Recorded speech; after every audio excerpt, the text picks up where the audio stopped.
Power. We all think we know what it is. Presidents. Oh. Dictators. Yeah. CEOs. Big, powerful people. But today, we're going deep on power. And with the help of philosopher Michel Foucault, we're going to find out it's a lot more complicated than that. Yeah. Foucault's ideas on power, they really turn everything upside down. He says power isn't something you just have. It's more like a dance, a back and forth in every human interaction. Okay, so not just powerful people being powerful. What's an example of this power dance? Let's think about, like, advertising. You know, walking through a store, bright colors, products everywhere. Trying to get you to buy. Right. But Foucault says it's more than that. Advertisers, they're not just selling you something, they're creating your desires, telling you what should make you happy or look good, even what will make you successful. So they're shaping what we want, not just controlling us. Exactly. Foucault calls this productive power. See, it's not just limiting freedom, it's about actually shaping our thoughts, our actions, even like our identities. Whoa. Okay, so if this productive power is everywhere, how does it, like, actually work in our lives? Well, Foucault says it's built into everything. Our institutions, social norms, even our bodies. It's like a system of control. He calls it disciplinary power. And it's always pushing us to be, well, docile and obedient. Docile and obedient. That sounds kind of creepy. Think of like a school day.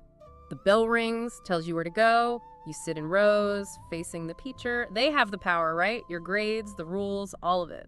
Foucault would say all those little things, that's disciplinary power working right there. So it's like we learn the rules so well, we police ourselves, even when no one's watching. Yeah, exactly. Foucault used the example of the Panopticon. It's a prison where the guards could see every prisoner all the time. Sounds intense. But here's the thing. The prisoners never knew if they were actually being watched. But just the thought of it, that possibility, it made them act differently, more disciplined, more self-regulating. So it's like when you think there's a security camera, even if you're not doing anything wrong, you still act differently. Exactly. And Foucault says that feeling, being watched, judged, it's a powerful force, and it's everywhere in modern society, not just prisons. So not literal prisons, but we're still kind of being monitored all the time. Yeah. Schools, hospitals, work, even social media. All these messages about what's normal, what's good, what we should want. This disciplinary power, it's like an invisible hand guiding our behavior. And shaping who we are. Foucault says we internalize these norms, these expectations so much that they become part of us. We censor our own thoughts, follow the rules, without even realizing it. Okay. Starting to feel a little hopeless here. Is there any way to break free from all this? Foucault can seem pretty pessimistic, yeah. But he doesn't think we're totally powerless. He says power and resistance, they always go together. So there's hope. Yeah. Awareness is the first step. You know, realizing how this power actually works. That's how you start to challenge it. So just understanding all this, that's a start. Exactly. Once you see it, you can make choices. This is already, like, blowing my mind. I'm seeing power dynamics everywhere now. That's great. And we're just getting started. Foucault had a lot to say about biopower and governmentality, too. Even deeper ways power shapes our lives. But maybe we save that for part 2 of our deep dive. All right, so disciplinary power. That idea that we're, like, always being shaped by institutions and norms, like constantly in this invisible panopticon. Yeah. Kind of freaky. Yeah. But you mentioned another one of Foucault's ideas, biopower. What's that all about? Biopower, it's about how power works on life itself, whole populations. Okay, so not just individuals like we talked about before, but like controlling whole groups. Right. Think of public health stuff. Vaccinations, you know, the way governments keep track of births, deaths, diseases. It's all biopower. So like managing people. Yeah. Keeping them healthy, productive. Yeah. But it brings up some tricky questions too. You know, like vaccinations, they're good, right? Yeah. But it also shows how the state, the government can step in, make decisions about our bodies. That's a good point. It's like, is it for our own good? Or is it about control? And that line gets even blurrier when you think about like media and culture, all those unrealistic beauty standards everywhere. Oh, yeah. Ads, social media, it's tough. Right. And Foucault would say those images, they're not just harmless, they're biopower too. They shape how we feel about ourselves, make us anxious. So they make us feel bad, so we'll buy stuff to fix it. Yeah. Products, procedures, it's all connected. Okay. Biopower. Definitely got me thinking differently about all this. It's not just our behavior, it's like our whole sense of self. Exactly. It's not about someone telling you what to do. It's more about setting up the choices you have. Right. You mentioned governmentality too. How does that fit in? So governmentality, it's how governments, states, they manage people. But it's not just about force or, laws. Not like a dictatorship. Right. It's Yeah. more like, think about tax breaks, to encourage people to buy houses or save for retirement. Okay. Or campaigns about healthy eating Mhm. or warning labels on cigarettes, that kind of thing. So it's like nudging people, not forcing them. Yeah. Creating incentives, shaping the environment. It's governmentality. It's crazy how all these things connect. Disciplinary power, biopower, governmentality. It's like a whole web of power. And it's not just Foucault who was thinking about this.